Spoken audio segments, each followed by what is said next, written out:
मैं हूँ अभिजीत और हमारा चैनल देख रहे हैं झारखंड प्लेटफॉर्म। तो दोस्तों यहाँ पर जो विज्ञापन संख्या निकल के सामने आ रही है गुमला से, तो दोस्तों यहाँ पर जो वैकेंसी बहुत बड़ी वैकेंसी निकल के सामने आ रही है कि स्वास्थ्य विभाग का जो है वैकेंसी है। इसमें से दोस्तों ऑफलाइन हो गई या ऑनलाइन इसमें भर पाएंगे। इसमें जो है सैलरी कितना है और क्या है दोस्तों, इसमें से जो फ़ी कितना लगेगा आपको इस फॉर्म को भरने के लिए, तो पूरा डिटेल्स में बताएंगे दोस्तों। इसी तरह अपडेट पाने के लिए दोस्तों चैनल को जरूर सब्सक्राइब करें और एक लाइक जरूर कीजिएगा। तो चलिए दोस्तों बिना देर किए हुए वीडियो को शुरू करते हैं। तो देखिए दोस्तों यहाँ पर जो है गुमला से जो है वैकेंसी निकल के सामने आ रही है स्वास्थ्य विभाग से, ठीक है। तो इसमें से जो गुमला के अंतर्गत जो निम्नलिखित पदों को स्वीकृत मानदेय के विरुद्ध कार्य करने हेतु दिनांक 22/3/2022 तक असैनिक शल्य चिकित्सा पदाधिकारी गुमला के नाम से रजिस्टर्ड पोस्ट के आवेदन आमंत्रित किया जाता है। यानी कि दोस्तों रजिस्टर करना होगा, यानी कि ऑफलाइन फॉर्म है इसमें, ठीक है। इसमें जो दोस्तों देखिए बहुत सारे पोस्ट दिया गया है। तो इसमें जो पहला पोस्ट देख सकते हैं, महिला स्वास्थ्य कार्यकर्ता, इंटरमीडिएट सरकारी संस्था या सरकारी मान्यता प्राप्त संस्थान से परिचोत्तीर्ण झारखंड परिचारिका निबंधन परिषद से निबंधन। तो इसमें से जो दोस्तों रिक्त जो है कुल रिक्तियाँ हैं जो, यानी कि टोटल जो पोस्ट हैं इसमें 83 पोस्ट हैं। जर्नल और SC ST के लिए आप देख पा रहे हैं, जनरल के लिए जो देख पा रहे हैं 42 हैं, ST के लिए 39 पोस्ट हैं और SC के लिए 2। इसमें से दोस्तों मासिक मानदेय जो दिया गया 11,466 रुपया है, ठीक है। तो चलिए अगला पोस्ट देखते हैं।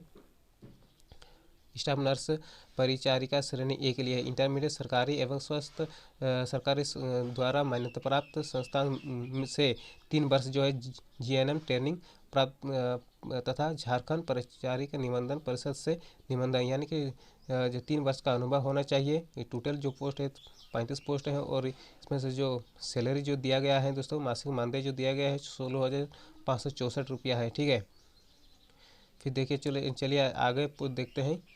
देखिए दोस्तों अगला पोस्ट है रेफ्रिजरेटर मैकेनिक के लिए मेट्रिकुलेशन सर्टिफिकेट जो है ITI होना चाहिए। और इसमें टोटल पोस्ट है एक पोस्ट है और इसमें से जो मासिक मानदेय है 14,013 रुपया है, ठीक है। फिर चलिए देखिए आगे जो दिया गया है कोल्ड चैन हैंडलर के लिए जो है मेट्रिकुलेशन ITI होना चाहिए। और टोटल पोस्ट जो है एक पोस्ट है और इसमें से जो दोस्तों मासिक मानदेय जो दिया गया है 14,013 रुपया, ठीक है। फिर अगला जो पोस्ट है ये है देखिए प्रखंड डाटा मैनेजर के लिए है, वो स्नातक होना चाहिए। उसके साथ एक वर्ष का जो है कंप्यूटर एप्लीकेशन में डिप्लोमा सरकारी मान्यता प्राप्त से होना चाहिए। कम से कम 2 साल का अनुभव भी होना चाहिए, टाइपिंग भी होना चाहिए, इंग्लिश और हिंदी के लिए नॉलेज भी होना चाहिए आपको, ठीक है। और उसमें से जो टोटल जो पोस्ट दिया गया है 11 पोस्ट है और मानदेय जो दिया गया है 15,000 रुपया है, ठीक है। फिर चलिए आगे देखते हैं। देखिए अगला जो पोस्ट है काउंसलर के लिए स्नातक डिग्री होना चाहिए मनोविज्ञान के या सामाजिक कार्य समाजशास्त्र एंथ्रोपोलॉजी या नर्सिंग में डिप्लोमा के साथ 1 से 3 साल का अनुभव होना चाहिए, ठीक है। इसमें जो टोटल पोस्ट दिया गया है 11 पोस्ट है और इसमें मानदेय जो दिया गया है 15,000 रुपया है, ठीक है।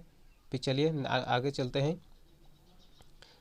न्यूट्रिशनल काउंसलर के लिए देखिए महिला उम्मीदवार के लिए है मास्टर डिग्री बैचलर डिग्री होना चाहिए, ठीक है। बैचलर डिग्री भी होना चाहिए, गृह विज्ञान से ऑनर्स पास होना चाहिए, ठीक है। स्वास्थ्य के एवं पोषण के क्षेत्र में 2 साल का जो अनुभव होना चाहिए, कंप्यूटर की जानकारी।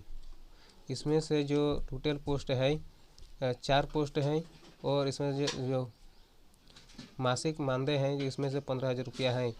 फिर आगे चलते हैं। GNM के लिए जो पोस्ट है इंटरमीडिएट 10+2 सरकारी एवं सरकार के द्वारा मान्यता प्राप्त संस्थान से 3 वर्ष का जो GNM का ट्रेनिंग होना चाहिए। टोटल पोस्ट है 1 और इसमें से जो मासिक मानदेय है 8,900 रुपया है, ठीक है। फिर आगे चलते हैं। काउंसलर के लिए NST क्लिनिक CSC स्नातक सामाजिक विज्ञान में या degree diploma counsellor health education मासिक कम्युनिकेशन। इसमें से जो है काउंसलर के रुपये 2 साल का अनुभव होना चाहिए और टोटल पोस्ट जो है 4 है और जो इसका मानदेय है 10,500 रुपया है, ठीक है। फिर चलिए आगे चलते हैं नेक्स्ट पर। काउंसलर के देखिए master degree bachelor degree in social work public administration psychology समाजशास्त्र एवं गृह विज्ञान में होना चाहिए आपको। काउंसलर के लिए 2 वर्ष का अनुभव होना चाहिए। टोटल पोस्ट जो दिया गया है 2 पोस्ट है और मानदेय जो दिए गए हैं 15,000 रुपया है। ठीक है, फिर आगे चलते हैं। क्लिनिकल मनोविज्ञान मानसिक स्वास्थ्य के लिए है। पूर्णकालिक 2 वर्ष का स्नातकोत्तर मनोविज्ञान या अप्लाइड मनोविज्ञान में पूर्णकालिक 2 वर्षीय एम.फिल चिकित्सा एवं सामाजिक मनोविज्ञान, एम.फिल मानसिक स्वास्थ्य एवं सामाजिक मनोविज्ञान जिसमें क्लिनिक प्रशिक्षण शामिल हो। ठीक है, इसमें जो टोटल जो पोस्ट दिया गया है 1 पोस्ट है और इसमें जो मासिक मानदेय है 26,250 रुपया है। ठीक है, आप जो देख पा रहे हैं। और फिर देखिए अगला चलते हैं आगे जो है पोस्ट है मनोचिकित्सा नर्स के लिए है। बीएससी नर्सिंग या समकक्ष योग्यता एनसीएल द्वारा मान्यता प्राप्त, साथ ही मनोचिकित्सा या मानसिक स्वास्थ्य के लिए 2 वर्ष का कार्य अनुभव होना चाहिए। टोटल जो पोस्ट दिया गया है 1 पोस्ट है। इसका भी दोस्तों जो मासिक मानदेय है 26,250 रुपया है। ठीक है, फिर चलिए आगे देखते हैं। स्टाफ नर्स के लिए है और इंटरमीडिएट सरकार द्वारा मान्यता प्राप्त संस्थान से 3 वर्ष का जीएनएम ट्रेनिंग प्राप्त तथा झारखंड परिचिका निबंधन परिषद से निबंधित होना चाहिए। और ये जो टोटल पोस्ट है 1 पोस्ट है और इस मासिक मानदेय जो दिया गया है 15,015 रुपया जो है मासिक मानदेय दिया गया है इसमें। ठीक है, फिर चलिए आगे चलते हैं। एएनएम के लिए है इंटरमीडिएट सरकारी संस्थान या सरकार द्वारा मान्यता प्राप्त संस्थान से जो है झारखंड परिचिका निबंधन परिषद से निबंधन होना चाहिए। ठीक है, इंटरमीडिएट आपको होना चाहिए। इसमें टोटल जो पोस्ट दिए गए 2 पोस्ट हैं और इसमें से जो दिया गया है मासिक मानदेय 10,395 रुपया है। ठीक है, तो फिर चलिए आगे चलते हैं। इस सारे जो दोस्तों आप देख पा रहे हैं कि ये जो पोस्ट दिया गया है आपका जो इंटर में होना चाहिए। टोटल जो पोस्ट दिया गया आप मासिक मानदेय भी जो देख पा रहे हैं। तो दोस्तों आगे चलिए आपको दिखाते हैं इसमें से क्या आपको चयन की शर्तें क्या रखा गया है। तो देखिए चयन की शर्तें जो रखा गया है, संविदा के आधार पर चयनित कर्मियों को कोई स्थायी नियोजन का दावा मान्यता प्राप्त नहीं होगा एवं मान्य नहीं होगा, दावा मान्य नहीं होगा एवं नियुक्त पूर्ण इस आशय की इमीडिएटली बॉन्ड संलग्न करना अनिवार्य होगा। वे नियमित नियुक्ति का दावा जो नहीं करेंगे।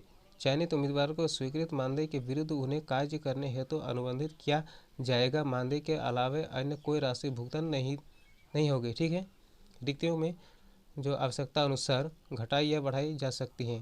ठीक है, फिर देखिए अगला जो दिया गया है, संविदा के 1 वर्ष के लिए अनुमान्य होगी। आवश्यकता अनुसार 1 साल में उनकी कार्य की दक्षता के आधार पर अवधि विस्तार की जा सकती है। फिर जो देखिए यहाँ पर जो दिया गया है कि देखिए दोस्तों जो आयु सीमा जो बताया गया है, न्यूनतम आयु सीमा जो है 21 वर्ष है। देखिए सामान्य के लिए पिछड़ा वर्ग एवं वेतन पिछड़ा वर्ग के लिए है, अनुसूचित जनजाति एवं अनुसूचित जाति के लिए है, पुरुष एवं महिला के लिए दोनों के लिए है। महिला सामान्य वर्ग और पिछड़ा वर्ग के लिए है, जो वेतन पिछड़ा वर्ग के लिए भी जो है न्यूनतम आयु जो सीमा दिया गया है 21 वर्ष है।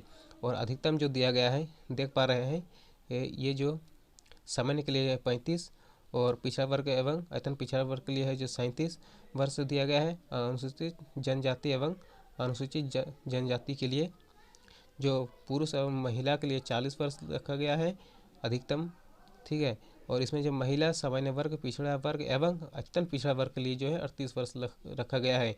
और दिव्यांगों के लिए 40 दिव्यांगों के लिए जो अधिकतम आयु सीमा रखा गया है 40, 42, 45, 43। ठीक है, फिर यहाँ पर देखिए दोस्तों, यहाँ पर जो आवेदन की प्रक्रिया जो बताया गया है, आवेदन के लिए परीक्षा शुल्क जो मांगा गया है सामान्य एवं पिछड़ा वर्ग के लिए जो 400 रुपया है। ठीक है, और अनुसूचित जनजाति अनुसूचित जाति के लिए है 200 रुपया है। ये जो दोस्तों को लगेगा। ठीक है, आपको जो ऑफलाइन फॉर्म है इसमें भर देना होगा। ठीक है, और बैंक ड्राफ्ट के साथ के माध्यम से डिस्ट्रिक्ट हेल्थ सोसाइटी गुमला के नाम से देय होगा। ठीक है, बैंक ड्राफ्ट आपको लगेगा। ठीक है, सभी उम्मीदवार को चयन शैक्षणिक प्राप्तांक एवं लिखित परीक्षा इंटरव्यू के प्राप्तांक के आधार पर किया जाएगा। ठीक है, लिखित इंटरव्यू के जो है आधार पर होगा। लिखित परीक्षा में भाग लेने के लिए हेतु कोई भत्ता दे नहीं होगा। इसमें सारे जो है दोस्तों शर्तें जो बताया गया है, इसमें जो दोस्तों इस तरह जो है आपको आवेदन आपको कर देना है। ऑफलाइन फॉर्म है दोस्तों, इसमें भर के आपको रजिस्टर करना होगा। ठीक है, इस तरह आपको फॉर्म को आपको भर के आपको जो है रजिस्टर करना होगा। ये ऑफलाइन फॉर्म है दोस्तों। तो देखिए दोस्तों यहाँ पर जो है ये जो दोस्तों जो दिया गया है ये गुमला से है, ठीक है। तो पूरा दिया गया है 22/3/2022 से है तक। आसनिक शल्य चिकित्सा सह मुख्य चिकित्सा पदाधिकारी गुमला के नाम रजिस्टर पोस्ट से आवेदन आमंत्रित किया जाता है, ठीक है। इस पते पर आपको भेज देना है दोस्तों, ठीक है। तो चलिए दोस्तों आज के लिए इतना ही है दोस्तों। अगर वीडियो अच्छा लगे तो वीडियो को जरूर लाइक कमेंट शेयर जरूर कीजिएगा। तो दोस्तों इसी तरह अपडेट पाने के लिए सब्सक्राइब जरूर कर लीजिएगा, ठीक है। तो चलिए नेक्स्ट अपडेट पर मिलेंगे, तब तक के लिए जय हिंद जय भारत।